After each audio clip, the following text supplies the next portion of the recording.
அனைவருக்கும் வணக்கம். தொடர்ந்து ஆதரவளித்த ஒரு அனைத்து அன்புள்ளங்களுக்கும் மிக்க நன்றி. விருதுநகரில் உட்காந்துட்டு இருந்த ஒரு ஆள் காமெடி பண்ணிகிட்டு இருக்காரு.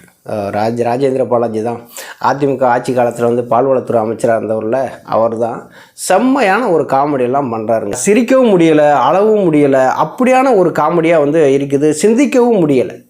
காதுலேருந்து வெறும் ரத்தமாக வருது அவர் பண்ணுற காமெடியெல்லாம். அவர் சொல்கிறாரு, மதவாதம் இருக்கிற இடத்துல எடப்பாடி பழனிசாமி இருக்க மாட்டார், எடப்பாடி பழனிசாமி இருக்கிற இடத்துல மதவாதம் இருக்காது அப்படின்னு சொல்லி பேசுகிறாரு. அந்த மதங்களை குறைவாகவும் தன்னுடைய மதத்தை உயர்த்தி பேசி அப்படி கொண்டு போகிறதா அது மதவாதம். இன்றைக்கி மதவாத அரசியல் வேறு விதமாக நகர ஆரம்பிச்சிருச்சு.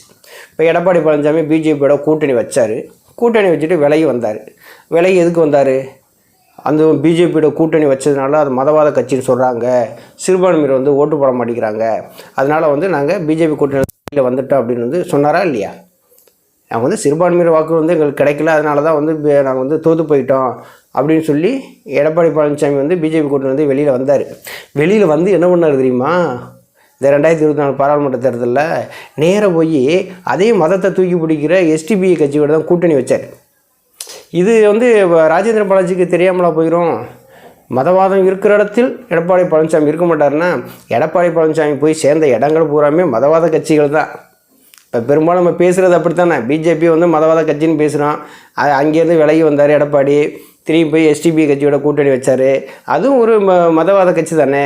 அப்போ இதை பேசியிருக்கவே கூடாது ராஜேந்திர பாலாஜி. அதுக்கடுத்து சொல்கிறார், அதிமுக அணையாத விளக்கு அப்படிங்கிறார்.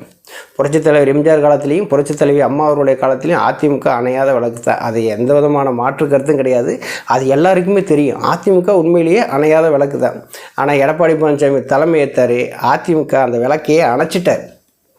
புரட்சித் தலைவி அம்மா, புரட்சித் தலைவர் எம்ஜிஆர் இருக்கும்போது அந்த கட்சி ஒரு இராணுவ கட்டுக்கோப்போடு இருந்தது. அம்மா அவருடைய காலத்திலையுமே அதிமுக உண்மையிலேயே அணையா விளக்கு தான். அது எந்த விதமான மாற்று கருத்துமே கிடையாது. அது தொண்டர்களுடைய இயக்கமாக கொண்டு வந்தாங்க ரெண்டு பேருமே. அந்த இருபெரும் தெய்வங்கள் இந்த கட்சியை கட்டுக்கோப்பாக கொண்டு வந்தாங்க. புரட்சித் தலைவி அம்மா அவர்களோட சட்டசபையில் பேசினாங்க. எனக்கு பின்னாலும் இன்னும் 100 ஆண்டுகள் ஆனாலும் அதிமுக மக்கள் இயக்கமாகவே இயங்கும் அப்படின்னு சொல்லியிருந்தாங்க. அது யாருமே அதிமுக அப்படின்னாலே கூட்டணி வைக்கிறதுக்கு நிறைய பேர் ஓடி வருவாங்க.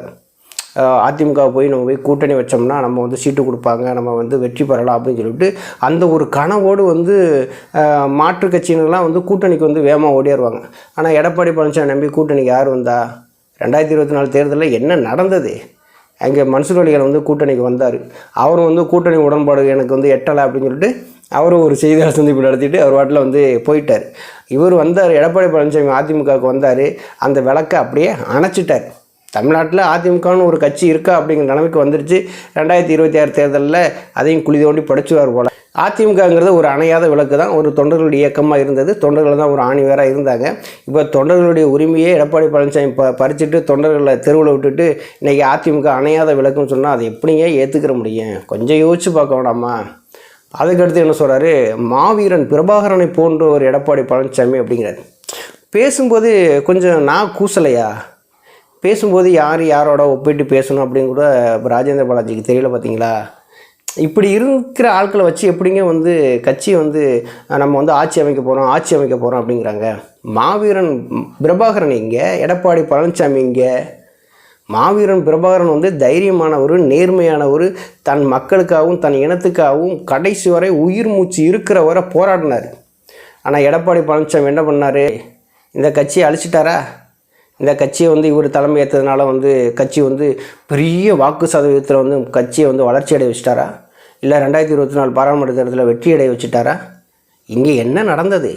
யாரை ஒப்பிட்டு பேசணுன்னு கூட அவருக்கு தெரிய மாட்டேங்குது. பார்த்தீங்களா?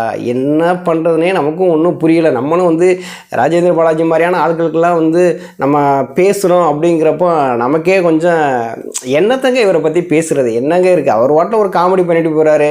இதெல்லாம் நம்ம பேசணுமா அப்படிங்கிற மாதிரி தோணுது. இருந்தாலும் பேசித்தான் ஆகணும். இப்போ பிரபாகரன் எங்கே இருக்கார்?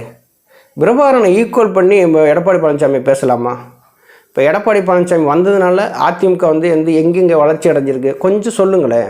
இப்போ எடப்பாடி பழனிசாமி என்ன பண்ணார் அப்படின்னா, தன்னுடைய சொந்த பந்தங்கள்லாம் நல்லா இருக்கணும், தான் நல்லா இருக்கணும், தன்னுடைய மகன் வழக்கில் சிக்கிடக்கூடாது, தன்னை சுற்றி இருக்கிற அந்த முன்னாள் அமைச்சர்கள்லாம் இருப்பாங்கள்ல அவங்களாம் வழக்கில் சிக்கிடக்கூடாது, சம்பந்திகள்லாம் ரொம்ப சேஃப்டியாக இருக்கணும் அப்படிங்கிறதுக்காக எடப்பாடி பழனிசாமி என்ன பண்ணார்? பிஜேபிகிட்ட கொண்டு போய் அதிமுக அடகு வச்சுட்டார்.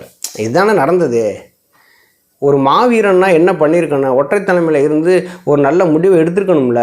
2 ராஜ்யசபா சீட்டு தேர்ந்தெடுக்கிறதுக்கு 2 வாரம் எடுத்தவர் தான் எடப்பாடி பழனிசாமி. தலைமைக்கு வந்துட்டால் நான் முடிவுகள்லாம் தெளிவாக எடுப்பேன் அப்படின்னு சொன்னவர் என்ன முடிவு தெளிவாக எடுத்துட்டாரு?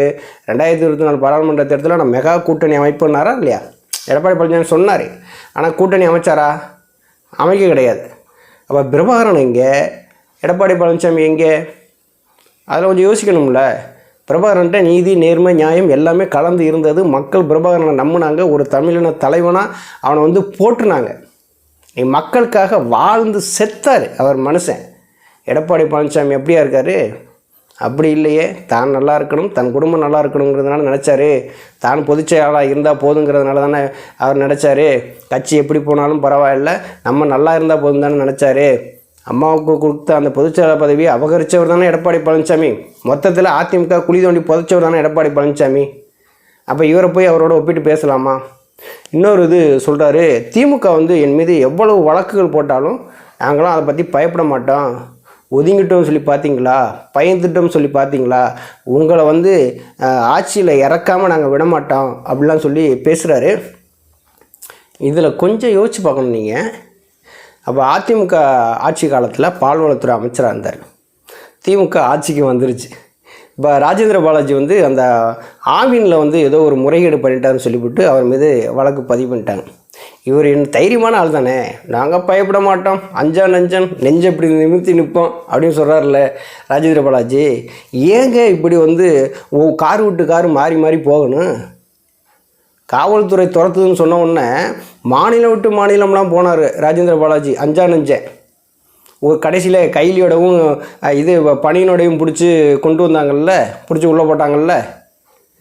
இவரெலாம் அதை பற்றி பேசலாமா? திமுகவை ஆட்சியிலேருந்து இறக்காமல் நாங்கள் ஓய மாட்டோம் அப்படின்னா நீங்கள் அப்படி சொல்லக்கூடாது. நாங்கள் திமுகவை ஆட்சி கட்டில் அமராமல் நாங்கள் ஓய மாட்டோம் அப்படின்னு சொல்லணும். ஏன்னா அதிமுக ஒருங்கிணைந்தால் தான் நீங்கள் சொல்கிறது நடக்கும். இப்போ ஐயா ஓபிஎஸ் அவர்களும் எடப்பாடி பழனிசாமி 2 பேரும் இணைஞ்சு தேர்தல் காலத்தை சந்திக்கிறாங்க, ஒருங்கிணைந்த அதிமுகவோட தேர்தல் காலத்தை சந்திக்காங்க அப்படின்னா ராஜேந்திர பாலாஜி சொல்கிறதுல கொஞ்சம் அர்த்தம் இருக்குது. அப்போ இப்போ அதிமுக வலுவாயிருச்சு, திமுகவை எப்படியும் ஆட்சியிலேருந்து இறக்கி அதிமுக ஆட்சியை கொண்டு வருதுன்னு சொல்லிட்டு திமுக ஆட்சி கட்டிலேருந்து இறக்காமல் ஓய மாட்டார் அப்படி சொல்கிறாங்களே, அப்படி அவர் சொல்லிடக்கூடாது. திமுகவை மீண்டும் ஒரு முறை ஆட்சி கட்டில் அமர விடாமல் நாங்கள் ஓய மாட்டோம் அப்படின்னு சொல்லி அவர் பேசியிருந்தாருன்னா கொஞ்சம் நல்லா இருந்திருக்கும். நன்றி, வணக்கம்.